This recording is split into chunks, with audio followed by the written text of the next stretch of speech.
అమరావతిని లిటిగేషన్‌లో పెట్టాలి అని చెప్పి ఆళ్ల రామకృష్ణారెడ్డి చేసిన ప్రయత్నాలన్నీ విఫలమైనయి. ఇవాళ బహుశా లాస్ట్ ఎఫర్ట్ కూడా విఫలమైంది.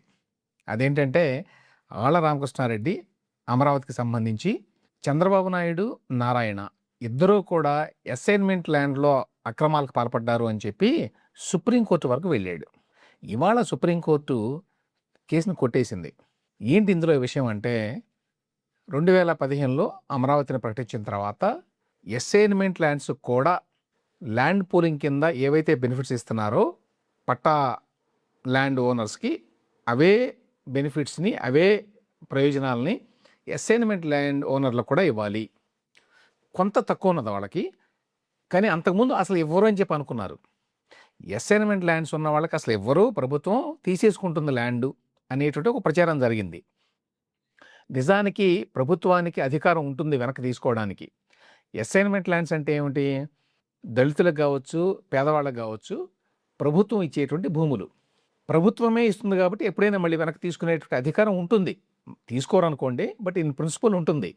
సో ఆ ప్రకారం ఇప్పుడు రాజధాని కోసం ఈ భూములు అవసరం కాబట్టి పట్టాదారులకు మాత్రం ప్రయోజనాలు కల్పిస్తారు. అంటే రిటర్నబుల్ ప్లాట్లు ఇట్లాంటివన్నీ. వేరేయాజ్ అసైన్‌మెంట్ ల్యాండ్ ఓనర్లకు మాత్రం ఏమి ఇవ్వరు, వాళ్ళ దగ్గర తీసేసుకుంటారు అన్నారు. సహజంగానే ఆందోళన వ్యక్తమైంది అప్పట్లో. చాలామంది దాని మీద నిరసన వ్యక్తం చేశారు. ఇట్లా చేస్తారా, పేదలం అయిపోతారు అని. అయితే తర్వాత ప్రభుత్వం దీని మీద క్లారిఫికేషన్ ఇచ్చింది. లేదు అసైన్‌మెంట్ ల్యాండ్స్ కూడా ఇదే రకమైనటువంటి బెనిఫిట్స్ ఇస్తాము. అయితే వాళ్ళకి ఇచ్చినంత కాకుండా కొంత తక్కువ ఉంటుంది వీళ్ళకి అని. ఆ ప్రకారం ఇచ్చారు. సో అసైన్‌మెంట్ ల్యాండ్స్‌కి ఆ బెనిఫిట్స్ ఇవ్వడమే కాకుండా మిగతా వాళ్ళకు మళ్ళీ అసైన్‌మెంట్ ల్యాండ్ ఓనర్లు కూడా తమ భూముల్ని కావాలంటే అమ్ముకోవచ్చు. ల్యాండ్ పూలింగ్‌కి ఇవ్వడానికి ముందే అమ్ముకోవచ్చు. అప్పట్లో మిగతా రైతులందరికీ ఆ బెనిఫిట్ ఇచ్చారు. మీకు ఇప్పటికిప్పుడే డబ్బులు కావాలంటే అమ్ముకోండి. ఎవరికైతే అమ్ముకుంటారో వాళ్ళకి మేము రిటర్నబుల్ ప్లాట్లు ఇస్తాము అని చెప్పింది ప్రభుత్వం. అదే రకమైన ప్రయోజనాన్ని ఎక్స్టెండ్ చేశారు. ఈవెన్ అసైన్‌మెంట్ ల్యాండ్స్ కూడా. దీనిని ఆ తర్వాత వచ్చినటువంటి జగన్మోహన్ రెడ్డి గారి ప్రభుత్వం ఎట్లా చిత్రీకరించిందంటే, ఇదంతా కూడా చంద్రబాబు నాయుడు, నారాయణ లేక వాళ్ళ బంధువులు, లేకపోతే వాళ్ళ పార్టీ వాళ్ళందరూ కూడా అసైన్‌మెంట్ ల్యాండ్స్‌ని దోచేసుకున్నారు. అంటే వాళ్ళకి 10వ పరకో ఇచ్చి తీసేసుకున్నారు. తీసుకున్న తర్వాత ప్రభుత్వానికి ల్యాండ్ పూలింగ్ కిందకి ఇచ్చి బెనిఫిట్స్ అన్నీ పొందారు అనేది ఒకటైతే, రెండోది ఏంటంటే అసలు అసైన్‌మెంట్ ల్యాండ్స్‌ని అమ్ముకోవడానికి మామూలుగా వీల్లేదు కదా నిబంధనల ప్రకారం. ప్రభుత్వం తీసుకోవచ్చు కానీ వేరే వాళ్ళకి మాత్రం అమ్ముకోవడానికి లేదు వాళ్ళు. ఎంతకాలమైనా సరే వాళ్ళ కిందే ఉండాలి ఆ భూమి. ఎందుకంటే ప్రభుత్వం ఇచ్చింది కాబట్టి. కానీ ఇక్కడ ప్రభుత్వం ఏముంది, మీరు కావాలంటే అమ్ముకోండి అంది కదా. అట్లా అన్నది కాబట్టి చంద్రబాబు నాయుడు, నారాయణ ఇద్దరూ కూడా చట్ట ఉల్లంఘన చేశారు, వీళ్ళని జైలుకు పంపించాలి అని ఒక కేసు పెట్టారు. రెండవ కేసు, ఈ అసైన్‌మెంట్ ల్యాండ్స్ అన్నిటినీ కూడా కొంతమంది అమ్ముకున్నారు ముందే. ఎందుకంటే ఈ ల్యాండ్ పూలింగ్ ప్రక్రియ ఎప్పటికి పూర్తవుతుంది, అమరావతి ఎప్పటికి ఏర్పడుతుంది అని చాలామంది వెయిట్ చేయలేరు కదా. ఆ కారణం చేత అమ్ముకున్నారు. మిగతా రైతుల్లాగానే ఈవెన్ అసైన్‌మెంట్ ల్యాండ్ రైతులు కూడా కొంత భూమిని అమ్ముకున్నారు. వీళ్ళ ఆరోపణ ఏంటంటే, ఈ అధికార పార్టీ వాళ్ళు, అంటే తెలుగుదేశం పార్టీ వాళ్ళు అప్పట్లో 2019 వరకు, వీళ్ళు ఈ దళిత రైతులను మోసం చేసి మొత్తం ల్యాండ్స్ అన్నిటినీ కారుచౌకగా కొట్టేసి మోసం చేశారు అని. అంతేకాదు వీళ్ళందరూ కూడా చంద్రబాబు నాయుడు, నారాయణ బెనామీలు అని. సో ఆళ్ల రామకృష్ణారెడ్డి ఈ 2 కేసులు వేశాడు. అందులో ఒక కేసు ఏంటి, చంద్రబాబు నాయుడు, నారాయణ వీళ్ళే మోసం చేశారు కాబట్టి వీళ్ళు చట్టాన్ని ఉల్లంఘించారు కాబట్టి జైలుకు పంపించాలి అని. 2021లో జగన్మోహన్ రెడ్డి గారు అధికారంలో ఉండగానే ఆళ్ల రామకృష్ణారెడ్డి ఈ కేసు పెట్టాడు. వాళ్ళదే ప్రభుత్వం కదా, కాబట్టి చాలా ఈజీ కదా. మార్చి 12, 2021 నాడు అప్పటి మంగళగిరి ఎమ్మెల్యే ఆళ్ల రామకృష్ణారెడ్డి గారు పెట్టాడు. 2016లో చంద్రబాబు నాయుడు గారి ప్రభుత్వం ఇచ్చింది ఆర్డరు. ఏంటి, అసైన్‌మెంట్ ల్యాండ్స్ కూడా కావాలంటే వాళ్ళు అమ్ముకోవచ్చు, లేదు ప్రభుత్వానికి ఇస్తే ప్రభుత్వం రిటర్నబుల్ ప్లాట్లు ఇస్తుంది మిగతా వాళ్ళలాగే అని. అదేదో పెద్ద తప్పులాగా దానికి జైలుకు పంపించాలని వీళ్ళ ప్రయత్నం. అది చాలా కాలం పాటు కోర్టులో నడిచి చివరికి జూలై 15వ తేదీన ఏపీ హైకోర్టు డిస్మిస్ చేసింది ఆళ్ల రామకృష్ణారెడ్డి పిటిషన్ని. అప్పట్లో వాళ్ళు కామెంట్ కూడా చేశారు, ఇదంతా ఏదో రాజకీయంగా ఉంది తప్ప ఇందులో ఏమైనా కేసు ఉందా అసలు, అసైన్మెంట్ ల్యాండ్స్‌కి మిగతా ల్యాండ్స్‌కి మాదిరిగానే అవకాశం కల్పిస్తే, దాన్ని అసలు ఏ విధంగా మనం ఆహ్, ప్రజా ప్రయోజనాలకు విరుద్ధం అని చెప్పి అనగలము. రెండవది అసైన్మెంట్ ల్యాండ్స్‌కి కూడా మిగతా ల్యాండ్స్ మాదిరిగానే బెనిఫిట్స్ ఇవ్వాలి అనే నిర్ణయం పాలిసీ డెసిషన్ గవర్నమెంట్‌ది.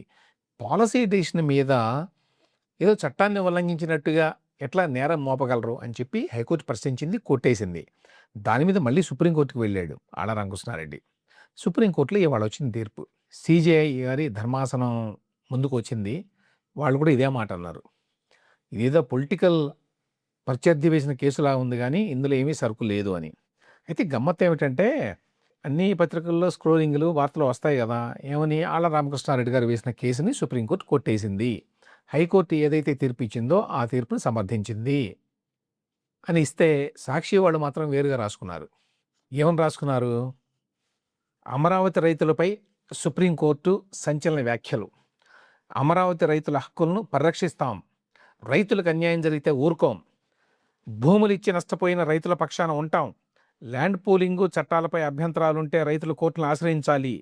రైతుల హక్కులకు భంగం కలిగితే జోక్యం చేసుకుంటాం. రైతుల పక్షాన మేము ఉంటాం అని ఇట్లా. ఈ కేసు ఏదో ఈ ప్రభుత్వానికి, చంద్రబాబు నాయుడు గారికి వ్యతిరేకంగా వచ్చినట్టు, రైతులకు అన్యాయం జరుగుతోంది, రైతుల పక్షాన మేము ఉంటాం అని చెప్పి సుప్రీంకోర్టు అన్నట్టు రాసుకున్నారు వీళ్ళు. యాక్చువల్‌గా ఏం జరిగింది కోర్టులో అంటే, వీళ్ళ తరఫు లాయరు రంజిత్ కుమార్ గారు ఏమని చెప్పాడంటే, 25,000 మంది రైతులు, 30,000 ఎకరాలు, ఇది చాలా పెద్ద వ్యవహారం న్యాయమూర్తి గారు అని ఏదో చెప్పాడు. అసలు విషయం ఏంటంటే, ఈ 25,000 మంది, 30,000 మంది రైతులు ఎవ్వరూ కూడా మమ్మల్ని చంద్రబాబు నాయుడు ప్రభుత్వం మోసం చేసిందని వెళ్ళలా కోర్టుకి. కానీ అక్కడ ఇచ్చే పిక్చర్ అట్లా ఉంటుందన్నమాట. ఈ మొత్తం వ్యవహారంలో 30,000 మంది రైతులు ఇన్వాల్వ్ అయి ఉన్నారు. చాలామంది అన్యాయానికి గురవుతున్నారు అని ఏదో చెప్పబోయారు.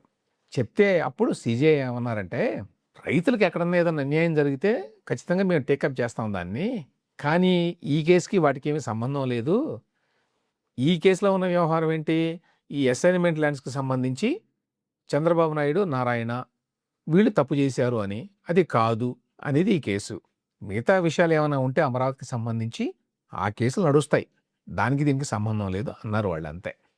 దాన్ని వీళ్ళు మార్చి ఎట్లా రాసుకున్నారంటే, అమరావతి రైతులపై సుప్రీంకోర్టు సంచలన వ్యాఖ్యలు, అమరావతి రైతులను మేము రక్షిస్తాం, ఇట్లా ఏవేవో అన్నారు అని. అంటే ఏంటి? ఏ రకమైన ఇంప్రెషన్ కలిగించాలని సుప్రీంకోర్టులో ఏదో అమరావతి రైతంతా వెళ్ళినట్టు అక్కడికి, మిమ్మల్ని మేము రక్షిస్తాం, ఈ ప్రభుత్వం నుంచి రక్షిస్తాం మిమ్మల్ని, ఈ ప్రభుత్వం మీకు అన్యాయం చేస్తోంది అనేటువంటి అర్థం వచ్చేలాగా అనమాట ఈ కష్టపడ్డం అంతా. ఏదేమైనప్పటికీ అమరావతికి సంబంధించి చాలా కేసులన్నీ కూడా కొట్టివేయబడ్డాయి. డిస్మిస్ అయినాయి అన్ని కోర్టుల కింద నుంచి పై వరకు. చంద్రబాబు నాయుడు, నారాయణ మీద పెట్టిన కేసు ఇది.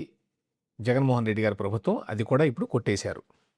ఈ మొత్తం వ్యవహారంలో విచిత్రం ఏంటంటే, ఆళ్ల రామకృష్ణారెడ్డి మంగళగిరి ఎమ్మెల్యేగా పనిచేసి, రాజధాని ప్రాంతంలో ఉండి, రాజధాని కడితే ఏ ప్రాంతానికైతే లాభం చేకూరుతుందో ఆ ప్రాంతంలో ఉండి, ఆ ప్రాంతానికి ప్రజాప్రతినిధిగా ఇన్నాళ్ళు పనిచేసి, దానికి వ్యతిరేకంగా కోర్టుకు వెళ్ళడం. కింది స్థాయి నుంచి పై వరకు వెళ్ళాడు అమరావతి నడవకూడదని చెప్పి. అదృష్టవశాత్తు ఆ కేసులన్నీ కూడా కోర్టులో చెల్లుబాటు కాలేదు. నిజానికి ఇది పెద్ద కేసు కాకపోయినా దీన్ని కూడా కొట్టేయడంతో అమరావతికి సంబంధించి ప్రస్తుతానికి లీగల్గా ఎక్కడ ఏ రకమైనటువంటి ఇష్యూస్ లేవు. కానీ చాలామందికి ఉన్న అనుమానం ఒకటి ఏంటంటే, అప్పట్లో జగన్మోహన్ రెడ్డి గారు సుప్రీంకోర్టుకి వెళ్ళాడు కదా హైకోర్టు ఇచ్చిన తీర్పు మీద, అమరావతి మీద, దాన్ని ఎందుకు విత్డ్రా చేసుకోవడం లేదు అని. గతంలో కూడా చెప్పాను. అది ఎందుకు విత్డ్రా చేసుకోవడం లేదంటే, అందులో వేరే వాళ్ళు కూడా కేసులు వేశారు, నాట్ ఓన్లీ గవర్నమెంట్. ఒకవేళ గవర్నమెంట్ విత్డ్రా చేసుకుంటాము అని అన్నా కూడా వేరే వాళ్ళకి చెప్పి విత్డ్రా చేయాలి. వేరే వాళ్ళు ఒప్పుకోరు కదా, ఎందుకంటే వాళ్ళంతా వైఎస్ఆర్సీపీకి అనుబంధమైనటువంటి వ్యక్తులు, సంస్థలు, వాళ్ళు చేయరు. అందువల్ల ప్రయోజనం ఏమీ ఉండదు. అది కాకుండా ఎప్పుడైనా ఈ కేసు విచారణకు వస్తే ఎట్లాగూ రాష్ట్ర ప్రభుత్వం తన వైఖరిని తెలియజేస్తుంది.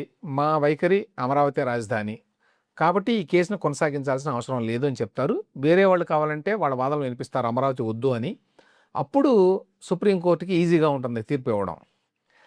ఎందుకంటే ప్రభుత్వం హామీ ఇచ్చింది రైతులకి అమరావతి రాజధాని అని, ఇప్పుడు అమరావతినే కొనసాగిస్తాము అని కూడా చెప్తోంది. ఇక ఇందులో ఇష్యూ ఏమి లేదు అని చెప్పి అప్పుడు ఇచ్చే అవకాశం ఉంటుంది. అందుకని ఆ కేసుని సుప్రీంకోర్టు నుంచి కూటమి ప్రభుత్వం ఇప్పటి వరకు విత్డ్రా చేసుకోవాలా.